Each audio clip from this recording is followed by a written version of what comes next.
I think the difference between male and female and subsequent gender identity is as simple as having or not having an X chromosome. Then please stick around and watch this video to try and learn a little bit about this crazy controversy that's going on in the Olympic world. Welcome back, everybody. I'm Dr. Brian Sutterer, and my goal in this channel is to help teach you about the medical side of the sports world. I'm actually in Paris right now. I've been here for the Olympics the past week or so. You can see Paris outside my window there. It's been absolutely beautiful.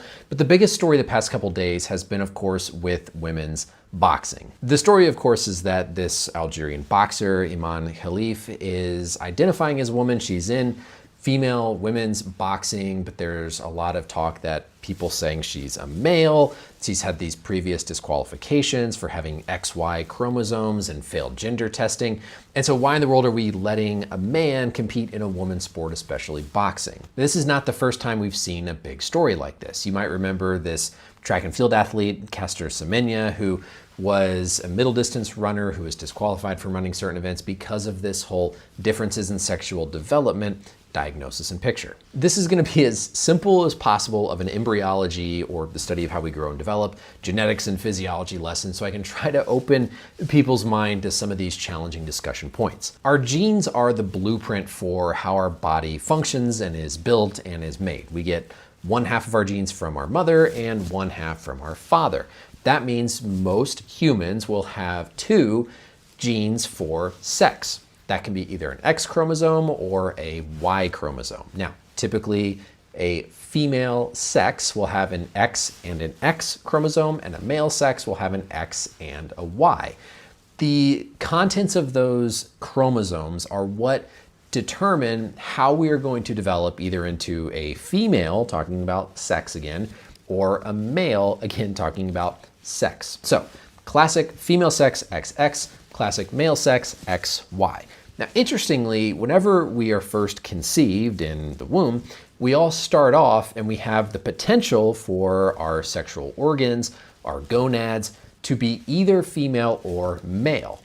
The presence of specific genes on the Y chromosome differentiate that down a pathway to become male. So without that Y chromosome turning on the pathway to become male, everybody would go down the female path in terms of their sexual development. So if you have a normal functioning Y chromosome that turns on the pathway to send you down to have male sexual characteristics, male genitalia, etc. That's the basic black and white kind of bread and butter of how things normally go. But as you can imagine, there are a lot of possible errors in not only the genetic composition, but also what happens from the downstream physiology standpoint. On that Y chromosome is a specific gene that turns on a lot of the testosterone, the androgen signaling pathways that form the gonads, the external and internal sexual characteristics. So we're talking about the external signs like breast, gonads, etc., versus the internal genetics. With these differences or disorders of sexual differentiation, or DSD, the genetics are XY, so you have that Y chromosome that's trying to turn on the pathway to fully have those male characteristics, but there's abnormalities that don't give the normal male gonads, male hormone profiles. So what you are left with is a very convoluted, very complicated picture of varying degrees of both physiology from a hormone standpoint to external physical characteristics that are what we see when we look at somebody to make us think male or female in the traditional sense. Oftentimes with these athletes, that results in higher levels of testosterone that gives them more of this athletic advantage. But because they have any variety of all these different genetic enzymes, testosterone, hormonal dysregulations and abnormalities, they might not have the exact same external features, or what we call phenotype, that would make us classically think of somebody as male or female. So you can have these individuals who might look more masculine than a female, but whenever they were born, their external genitalia wasn't clearly male or clearly female. And then you can imagine all the stress and anxiety and everything that comes downstream of that when you don't have clearly male or female features. This is not always a black and white thing. And these DSD syndromes, these disorders, are far more common than you would think. These are not like 1 in a million types of things. And if you think of an athletic population where any sort of physiologic advantage might make you rise to the top, there's actually probably a high number of these individuals that are high-level athletes because they have had that boost in their physiology. But it's no fault to them. I really encourage people to try and be open-minded and learn or read more about this because, again, it is not as simple as saying so-and-so has an X chromosome, so therefore they are male. There is a lot of potential ambiguity that is no fault to the athlete or that individual. This is a really nice little review paper on PubMed that talks about all of these disorders of sexual differentiation. And if we scroll through, I mean, these are all the genes that play a role. This SRY gene is kind of that sex determining part we talked about with the Y chromosome. That's the main male regulator.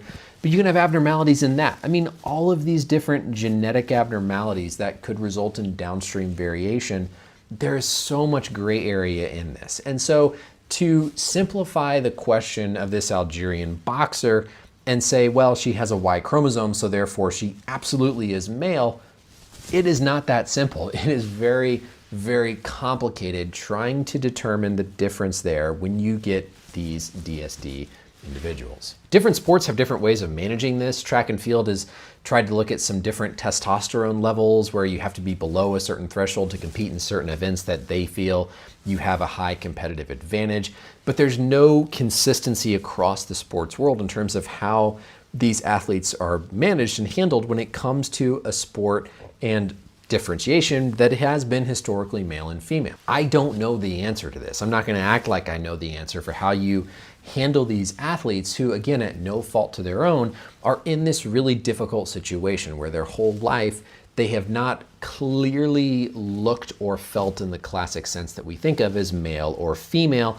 They want to do sports. They want to be athletic. Maybe they're really good at their sports, and so that's a good outlet for them. But then they get further on in life and we discover this thing and we run into these questions of male and female. So think of putting yourself in that woman's shoes. I don't think necessarily that this Algerian boxer is trying to like deceive the system and just win gold medals. But think about being a child and having one of these known, diagnosed differences in sexual differentiation syndromes where you don't look like your friends who are female or male. You feel different because of your hormone levels. How are you supposed to put those people in a box of purely male or female? Again, I don't know the solution. I don't know the answer, but I wish that we all had the intellectual maturity to not just see these headlines, not see the way somebody looks, and automatically assume that just because we are told they have a chromosome, they must be male or they must be female. And again, we're talking about from that sexual side effect, because I think there are a lot of other gender identity things that factor into this as well with how you're raised and the psychology of it. So it's a very, very complex situation. So the basics, you get one set of chromosomes for each parent. Classic males have an X and a Y. Classic females have an X and an X. All of us start down the same pathway with potential to be either female or male from a sexual organ, sexual characteristic standpoint, but the presence of some genes on the Y chromosome send that classically down the pathway male. However, abnormalities in that Y chromosome, potentially an extra chromosome, I didn't even mention that, Klinefelter, where you can have more than just those two chromosomes, send us down these pathways where we have abnormal phenotype, meaning